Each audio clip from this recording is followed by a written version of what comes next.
Hi, everyone. Welcome back to the Wealth Expedition. Today, I want to talk about a question that every entrepreneur and really anyone that's chasing meaningful goals needs to answer.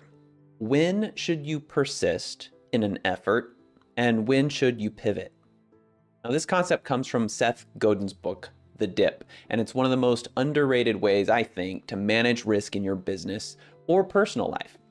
If you understand it, you can save yourself months and even years of misdirected effort, money, and frustration. And not only does it apply to entrepreneurship, but the great thing is it also applies to almost anything that's worthwhile, whether that be health goals, career moves, education, and even relationships. Persistence is key to every success, but it must be persistence with an open mind to know when to pivot and when to quit certain strategies or tactics that are not producing meaningful progress toward the ultimate goal. Persistence only works if you're moving in the right direction.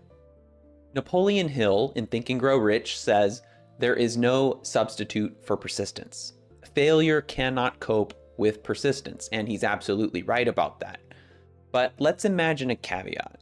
Imagine someone obsessed with building a perpetual motion machine powered by gravity alone. They could dedicate their entire life to it, yet it would never work. Persistence in the wrong direction is simply wasted effort. It guarantees failure. So persistence alone isn't enough. The real skill is knowing what to persist in, and that requires strategic thinking. You need a method to evaluate whether your efforts are truly moving you toward a goal or if you're simply spinning your wheels with no traction. This is where Seth Godin's book, The Dip, comes in. He gives a framework that simplifies this evaluation into 3 essential questions. Number 1, if I quit this tactic or strategy, am I quitting out of panic?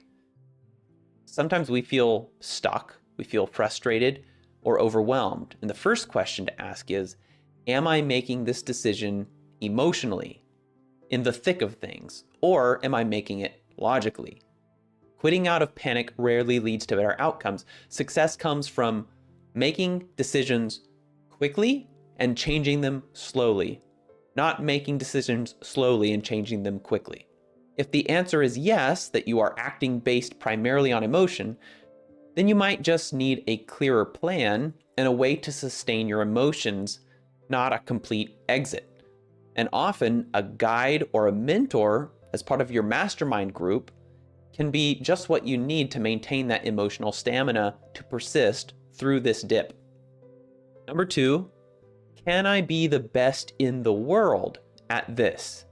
Now, Godin doesn't mean literally the best in the entire world. What he means is the best in your specific niche or market.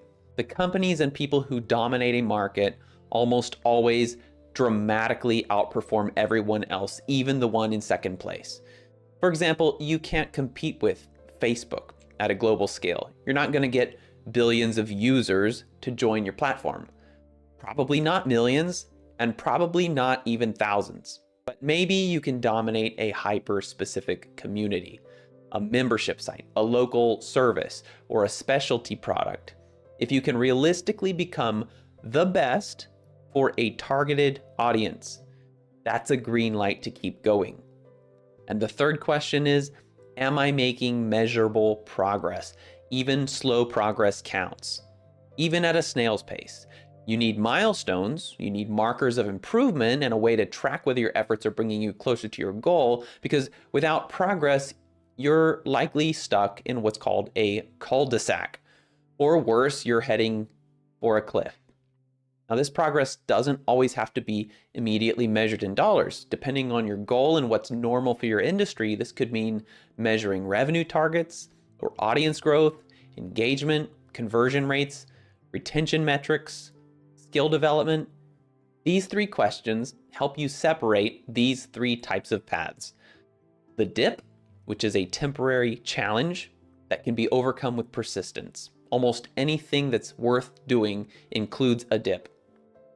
The cul-de-sac is a path that never improves meaningfully. You'll get stuck at the same level no matter how much time or effort that you commit to it. And then there's the cliff, the path that leads to the end of the pursuit naturally and out of necessity, if continued. Now here's the key. Pivoting isn't failure. Quitting certain strategies, tactics, or even certain goals is not failure if it's done strategically in light of your higher goals. It's a form of risk management. When you quit the wrong path, you free up time and energy to pursue something with a higher probability of success. So think about it like this. Many entrepreneurs get stuck running small LLCs or freelance businesses without a clear niche. They try to compete with everyone all at once, spreading themselves thin, and their business barely grows. The DIP framework helps you see when it's time to narrow your focus or change direction entirely. It's also about opportunity cost, time, energy, and money. These are all limited. Persisting in the wrong area might feel safe because you're working, but it could cost you your chance to succeed better elsewhere.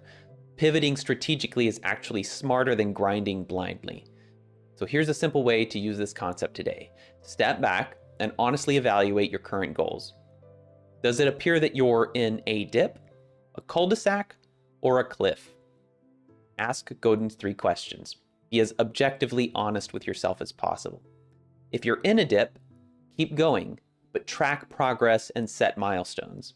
Find a way to manage your emotions and get a second opinion from someone you trust, and that's ideally someone who has walked this path successfully before you. If it's a cul-de-sac or a cliff, pivot strategically to something with higher potential. Remember, pivoting doesn't mean giving up. It's choosing smarter risk, protecting your energy, and maximizing your opportunity. Persistence without direction is expensive, but pivoting with strategy leads ultimately to success. If you want to go further in your journey toward wealth accumulation through a cohesive journey of personal budgeting, investing, and entrepreneurship, I welcome you to head over to thewealthexpedition.com and join the newsletter and the membership. You'll find the links in the description, and if you want to see more videos like this one, of course, I welcome you to subscribe and like this video so you don't miss future episodes. Remember, the combination of persistence and strategic pivots are some of the most powerful tools that you can have, not just for your business, but for any meaningful goal in life. Thanks for watching, and I'll see you again next time.